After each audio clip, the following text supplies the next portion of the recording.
அண்மை செய்தியை பார்த்துக் கொண்டிருக்கிறீர்கள். ஆட்சி அமைக்க முனைகிறதா காங்கிரஸ்?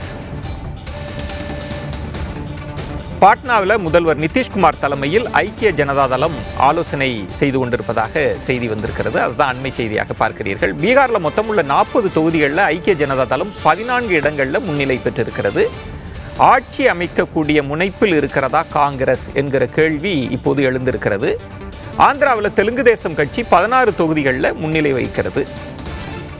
இந்தியா கூட்டணி 230க்கும் அதிகமான தொகுதிகளில் முன்னிலையில் இருக்கிறது.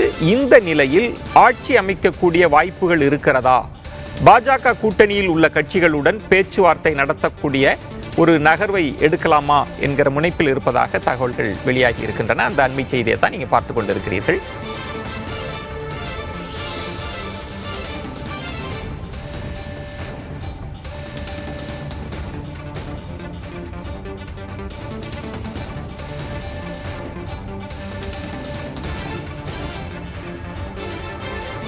ஆந்திராவில் தெலுங்கு தேசம் கட்சி 16 தொகுதிகளில் முன்னிலை வகிக்கிறது.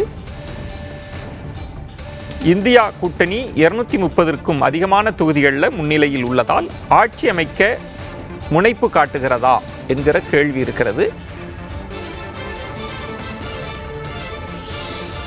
இது பற்றி கூடுதல் தகவல்களை வழங்குவதற்காக செய்தியாளர் நிரஞ்சன் டெல்லியிலிருந்து நம்மோடு இணைப்பில் இணைந்திருக்கிறார். நிரஞ்சன், காட்சிகள் மாறக்கூடிய வாய்ப்பு இருக்கிறதா? இந்தியா கூட்டணி அப்படி ஒரு முனைப்பை எடுக்கிறாங்களா? கூடுதல் தகவல்களை வழங்குங்க. விஜயன், காலையிலிருந்தே காங்கிரஸ் கட்சியுடைய தலைமை அலுவலகத்துல தான் நம்ம இருந்து செய்தி சேகரிச்சு கொடுத்துட்டு இருக்கிறோம். இன்னும் சற்று நேரத்துல இந்த நம்ம பண்ணிட்டு இருக்கிற நேரலை முடியும் பொழுது கரெக்டா காங்கிரஸ் கட்சியுடைய பத்திரிகையாளர் சந்திப்பு, அதிகாரப்பூர்வ பத்திரிகையாளர் சந்திப்பு தொடங்கும் அப்படின்னு எதிர்பார்க்கப்படுது. ராகுல் காந்தி பத்திரிகையாளர்களை சந்திக்கிறார் அப்படின்ற ஒரு தகவல் கிடைச்சிருக்கு. நீங்க குறிப்பிட்டது மாதிரி காட்சிகள் மாறுவதற்கான வாய்ப்புகள் அத்தனையுமே இருக்கு. இப்ப அடிக்கக்கூடிய காற்றுல எதெல்லாம் தூற்ற முடியும் அப்படின்ற, எதெல்லாம் வாய்ப்பு கிடைக்கும் அப்படின்ற அனைத்து விஷயங்களையுமே காங்கிரஸ் கட்சி தலைவர்கள் ரொம்ப முனைப்பா பார்த்துக்கிட்டு இருக்காங்க. குறிப்பா இந்தியா கூட்டணி கட்சி தலைவர்களோட தொடர்ச்சியா அவங்க தொலைபேசி மூலமா பேசிக்கிட்டு இருக்காங்க. இதுல மிக முக்கியமான நடவடிக்கை எடுக்கிறதுல சரத்பவார், தேசியவாத காங்கிரஸ் கட்சியுடைய முன்னாள் தலைவரான சரத்பவார் தான் முன்னிலையில இருக்கிறாரு. அவர் மூலியமா தான் முக்கியமான எதிர்கட்சி தலைவர்கள் கூட பேச்சுவார்த்தை அப்படின்றது நடந்துகிட்டு இருக்கு. நிதிஷ்குமார் கூடயும் அதே போல நவீன் பட்நாயக் கூடயும் சந்திரபாபு நாயுடு கூடயும் தனித்தனியா சரத்பவார் பேசியிருக்கிறாரு. காங்கிரஸ் கட்சி தலைவர்களும் நவீன் பட்நாயக் கிட்ட பேசியிருக்கிறாங்க. ஒருவேளை மாநில அளவுல அங்க நவீன் பட்நாயக் ஆட்சி அமைக்கிறதுக்கான வாய்ப்பு தேவைப்படுது, ஆதரவு தேவைப்படுதுன்னா அதை காங்கிரஸ் கட்சி கொடுக்க முன் வந்திருக்காங்க. ஆந்திராவை பொறுத்த வரைக்கும் அவங்களுடைய நீண்ட நாள் பிரச்சனை தனி அந்தஸ்து மாநில அந்தஸ்து வழங்கப்படணும் அப்படின்ற ஒரு முக்கியமான விஷயம். அதே போல கேபினெட் அந்தஸ்தில் இருக்கக்கூடிய முக்கிய அமைச்சரவை இந்தியா கூட்டணி சார்பில் அவங்களுக்கு கொடுக்கறதுக்கும் தயாரா இருக்காங்க. இதுல நிதிஷ்குமார் இந்த கூட்டணியில தான் இருந்தாரு. இன்னும் சொல்ல போனா இந்தியா கூட்டணியுடைய முக்கியமான முடிவுகளுக்கான ஆரம்ப புள்ளியா அவர் தான் இருந்தாரு. அதனால அவர் மீண்டும் வர்றதுல எந்த சுணக்கமும் இருக்காது. அப்போஸ் உடனே கேள்வி எழும் அப்படின்னா தேஜஸ்வி யாதவ் பிரச்சனை பண்ணுவார் தானே அப்படின்னு. ஆனா அவர் இருந்தப்பவும் சரி போனப்பவும் சரி தேஜஸ்வி யாதவ் அதை பத்தி பெரிய அளவுல விமர்சனங்களை முன்வைக்கல. அவருடைய முழு கான்சென்ட்ரேஷனும் வெற்றியை நோக்கி தான் இருந்தது. அதனால கூட்டணி கட்சியில இருக்கக்கூடியவங்களுடைய மற்றவர்களுடைய கருத்துக்களையும் பார்க்கணும். இதுல மம்தா பானர்ஜியுடைய மிக முக்கியமான கருத்து, அவங்க பெரிய வெற்றி அந்த மாநிலத்துல பெற்ற உடனேயே சக இந்திய கூட்டணி கட்சி தலைவர்களுக்கு தனது வாழ்த்துக்களை தெரிவித்துக் கொள்கிறேன் அப்படின்னு தான் மம்தா பானர்ஜி சொல்லியிருக்கிறாங்க. அப்படின்னா அவங்களுக்கு கூட்டணியில இன்னமும் பெரிய அளவிலான நாட்டம் இருக்கு, பெரிய அளவிலான கோபங்கள் இல்லை. அது தேர்தலுக்கான வெற்றியா மட்டும்தான் இருந்துச்சு.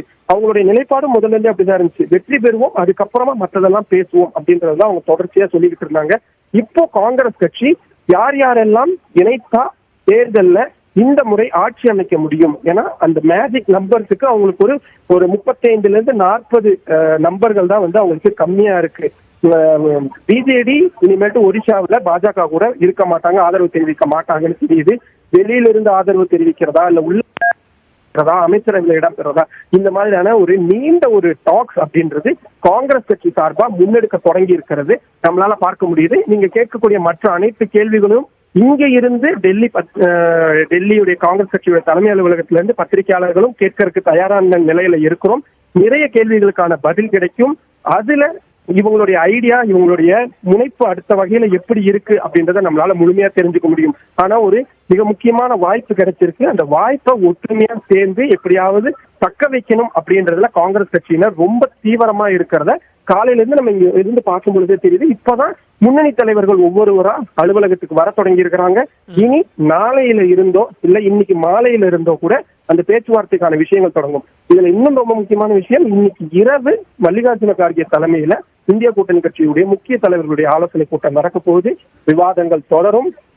இன்னொரு பக்கம் பாஜக ஆட்சி அமைக்கிறதுக்கான வேலைகள்ல மும்முரமா இருக்கக்கூடிய சூழல்ல அதுக்கு நேர்மாறா நாங்க ஆட்சி அமைப்போம் அப்படின்ற ஒரு விஷயத்தை முன்னெடுத்து காங்கிரஸ் கட்சியினரும் காய்களை நகர்த்த தொடங்கி இருக்கிறாங்க. சதுரங்கத்துல யாருக்கான வீழ்ச்சி, தகவலுக்காக இது காங்கிரஸ் தரப்பிலிருந்தே இந்த செய்தி அதிகாரப்பூர்வமாக தெரிவிக்கப்படுதா இல்ல கசிய விடப்படுதா? இப்படி ஒரு முனைப்புல இருக்கும், நிதிஷ்குமாரோட சந்திரபாபு நாயுடுவோட எல்லாம் பேச்சுவார்த்தையில இருப்பதாக காங்கிரஸ் தரப்பிலிருந்தே சொல்லப்படுதா? எப்படி இந்த தகவல் கிடைக்குது நிரஞ்சன்? அபிஷியலா அவங்க எந்த விதமான அப்படியான கொடுக்கல. ஆனா அவங்க கொடுக்கக்கூடிய சமிகைகள், ஆஃப் ரெக்கார்டா தலைவர்கள்ட்ட பேசும் பொழுது அவங்க கொடுக்கக்கூடிய விஷயங்கள், அதுக்கப்புறமா கட்சியுடைய உயர்மட்டத்திலிருந்து நமக்கு கிடைக்கக்கூடிய சோர்ஸுகள் மூலியமா கிடைக்கக்கூடிய தகவல்கள், இந்த மாதிரியான தகவல்கள் இவங்களுடைய இந்த முயற்சியை உறுதிப்பட இருக்கிறதா காட்ட முடியுது. ஜெயராம் ரமேஷ் மாதிரியான மூத்த தலைவர்கள் இங்க வந்து பத்திரிகையாளர்களுக்கு ஆஃப் ரெக்கார்டு பேசும் பொழுது, கேமரா இல்லாம பேசும் பொழுது அவங்களுடைய முயற்சிகள் ஆரம்ப கட்டத்துல மிக தீவிரமா தொடங்கி இருக்காங்க அப்படின்றத நம்மளால யூகிக்க முடியுது. விஷயம் ராகுல் காந்தி செய்தியாளர்களை இன்னும் சற்று நேரத்தில் சந்திப்ப இருப்பதாக தகவல் எல்லாம் இருக்கு. கட்டாயம் அந்த செய்தியாளர் சந்திப்பில் இது குறித்து தான் பல பத்திரிகையாளர்களும் கேள்வி எழுப்புவாங்க. இந்த தருணத்திலேயே அதை வெளிப்படையா பேசுவதற்கு வாய்ப்பு இருக்கா, சொல்வதற்கான வாய்ப்பு இருப்பதா நினைக்கிறீங்களா? அவங்களுடைய அடிப்படை யோசனை என்ன இருக்கு அப்படின்றதுக்கான அந்த ஒரு நாட்டை வந்து நம்மளால இந்த பத்திரிகையாளர் சந்திப்புல புரிஞ்சுக்க முடியும். ஏன்னா ஒரு யூபி மாநிலங்களாகட்டும், குஜராத்தில் கிட்டத்தட்ட 10 வருஷம் கழிச்சு அவங்க ஒரு இடம்னாலும் ஒரு இடம் வெற்றி பெற்றிருக்காங்க. அதே மாதிரி நிறைய ராஜஸ்தான்ல ஆளும் கட்சியா பாஜக இருந்தாலும் கூட பெரிய வெற்றியா அங்க காங்கிரஸ் கட்சி பெற்றிருக்காங்க. முதல்ல அவங்களுடைய வெற்றி எப்படி எல்லாம் சாத்தியமாச்சு அப்படின்ற விஷயங்களை சொல்லுவாங்க. அதுக்கப்புறமா அடுத்தது கூட்டணி கட்சி தலைவர்கள் என்ன மாதிரியான மனநிலையில இருக்கிறாங்க, யார் யாரெல்லாம் தொடர்பு கொண்டு பேசுறாங்க, இவங்க யார் யாருக்கெல்லாம் தொடர்பு கொண்டு பேசுறாங்கன்ற மாதிரியான விஷயங்கள் வெளிப்படையா சொல்றதுக்கான வாய்ப்பு இருக்கு. நன்றி நிரஞ்சன்.